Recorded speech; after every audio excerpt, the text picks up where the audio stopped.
On absorbe comme ça, c'est pour ça que les populations des peuples premiers se voient disparaître, parce on décide de raser leurs forêts par décret d'un conseil municipal, régional, député, une assemblée présidentielle et ainsi de suite. Voilà, parce qu'ils ont signé un petit document qui dit: «Oui, nous vivons sur votre territoire». On reconnaît le Brésil ou machin chose, on reconnaît telle nation, hop, on rase. Voilà, et pour le bien commun, on va raser des forêts, ainsi de suite, pour les installer pour telle industrie, et Veolia va en bénéficier, et un tel et ceci, cela. Voilà, les gens ne veulent pas voir à quel point ils ont mis la main dans ce c'est le petit singe qui met la main dans cette boîte, et comme il a le poing serré parce qu'il veut pas lâcher, et ben sa main elle est coincée dans la boîte, tout simplement. Et l'homme ne veut pas réfléchir sur l'humanité qu'il est censé posséder, puisque ou qu'il le possède, puisqu'il hume les matières et les lois qui régissent sa propre matière, hume, et de ce qu'il est conceptuellement. Être en humanité, être l'esprit et la matière, réfléchir sur sa matière, sur son humanité. Reste-t-il de l'humanité dans l'homme?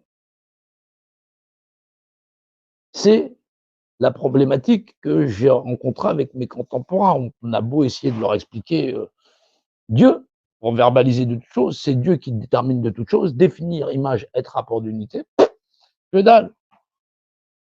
Restez dans vos croyances. Mais les croyances populaires, c'est nous avons raison, et si nous sommes suffisamment nombreux, nous rayerons sur vous-même et le reste de l'humanité ou le reste de cette nation, et ainsi de suite. Donc, bien sûr, on peut essayer de discuter avec, mais tout en sachant qu'effectivement, s'il n'y a pas une étincelle dans leur cerveau, je discute qu'avec des psychopathes, des sociopathes, des gens qui sont atteints d'une pathologie dont ils ignorent qu'elle est sévère. Mais ils vont se penser normaux parce qu'elle est très répandue. Ça ne veut pas dire que ce n'est pas une pathologie. C'est une pathologie. Penser avoir pouvoir sur autrui, les gens te disent: «C'est une société de pervers narcissiques». Beh, c'est la vérité, voilà, mais faut offrir des miroirs à tout le monde. Ça en fait un paquet. Voilà, j'ai pas les moyens. Ouais, 68 millions de plus de 68 millions de Français, tout en sachant que dans chaque enfant qui naît, eh ben, vas-y, on y met une couche, à la fin, c'est normal qu'il y ait plus de respect de personne. Les gens te disent: «Non, il faudrait que tu penses, tu es né pour moi, tu es ceci, tu es cela». Voilà. Je comprends pas que tu penses pas comme moi, Ah oui, c'est ça que les gens te disent, et qu'on devrait penser comme eux, qu'on a non, on peut pas penser comme toi. Comme je trouve pas normal que les gens pensent comme moi. C'est logique qu'ils pensent différemment, voilà. Mais au point de s'habituer à vivre dans un monde de merde, il y a un moment donné, il devrait s'ouvrir une autre réflexion que de dire: «Bah, non, on va y rester, on va se faire une place,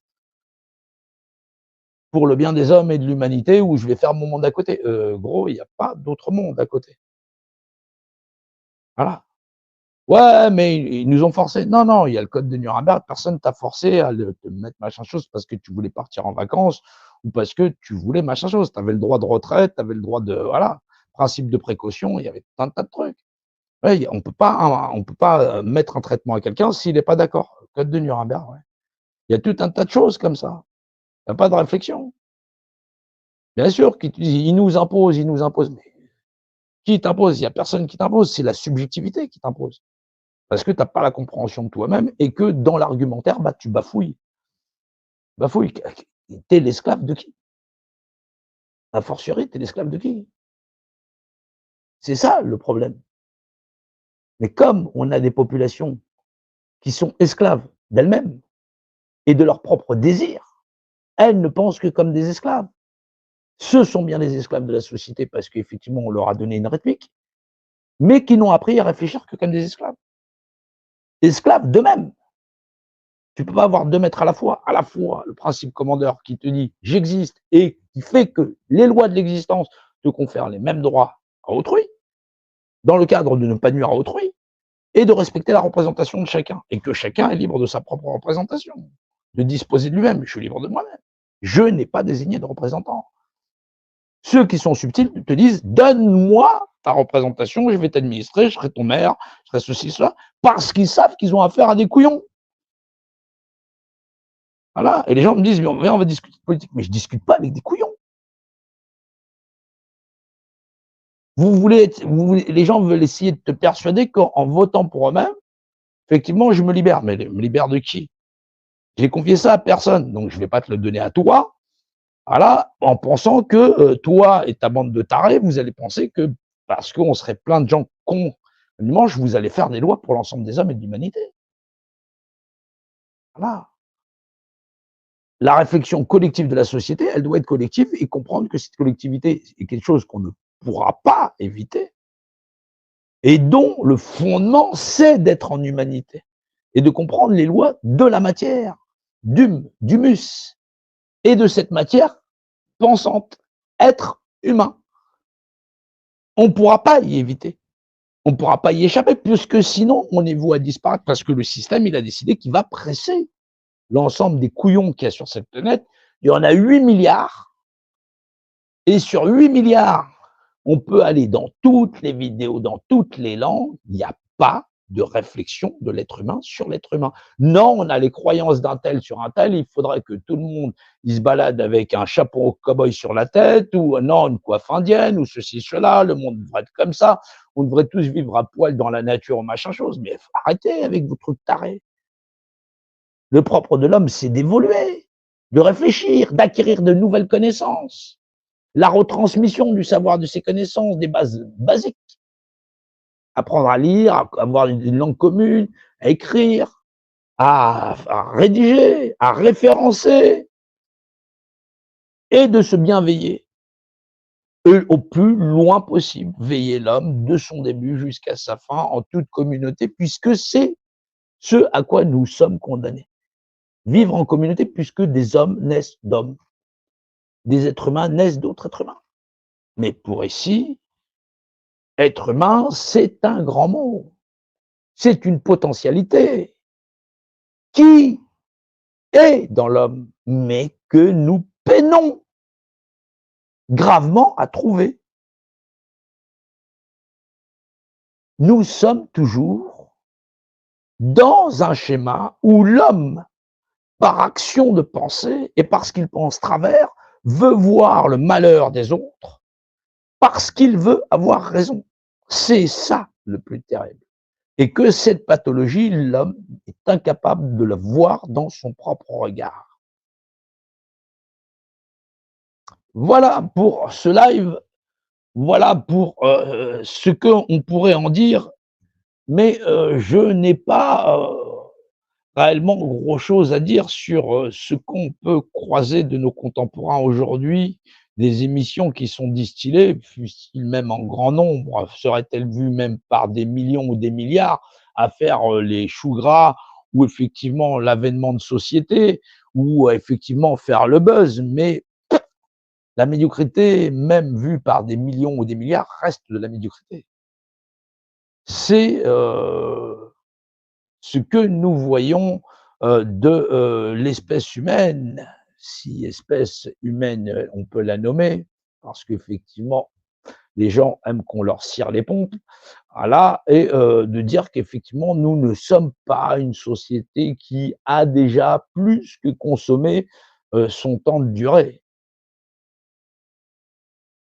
Penser qu'il y a des choses plus dures à venir, forcément,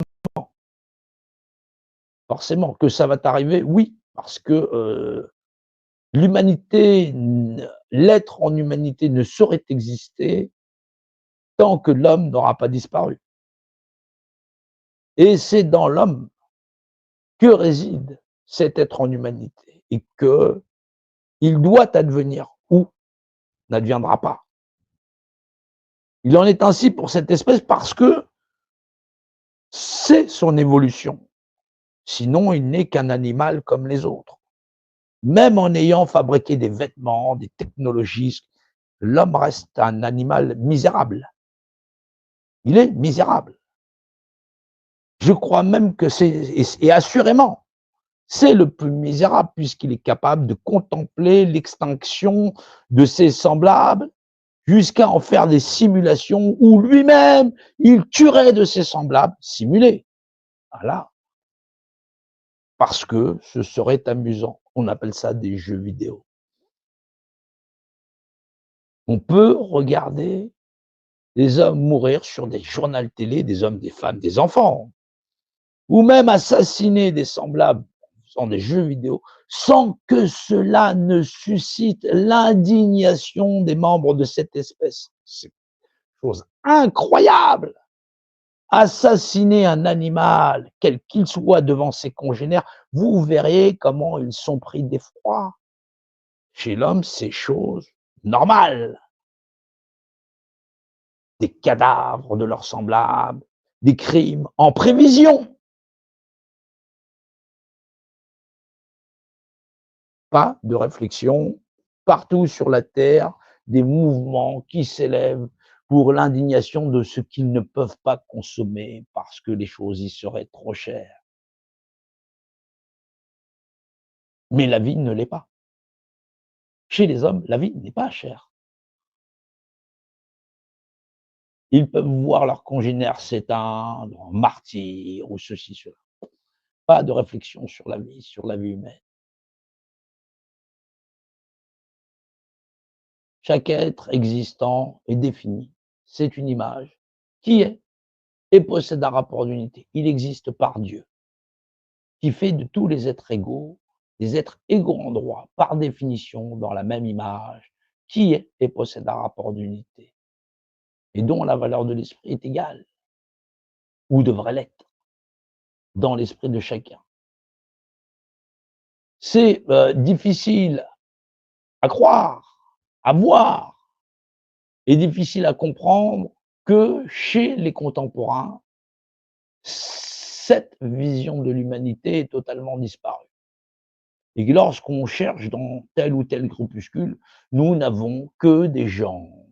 Ou tu es contre moi, ou tu es avec moi, ou tu es contre moi. Et si tu es contre moi, tu devrais disparaître. Alors ils se bannissent, ceci, cela. Mais la force de volonté est vraiment de voir mourir tout ce qui ne les ressemble pas. Voilà ce on peut en dire sur l'espèce humaine, sur ce qu'on peut voir sur les réseaux sociaux, vidéos, mainstream ou pas, ou tout type de médias confondus.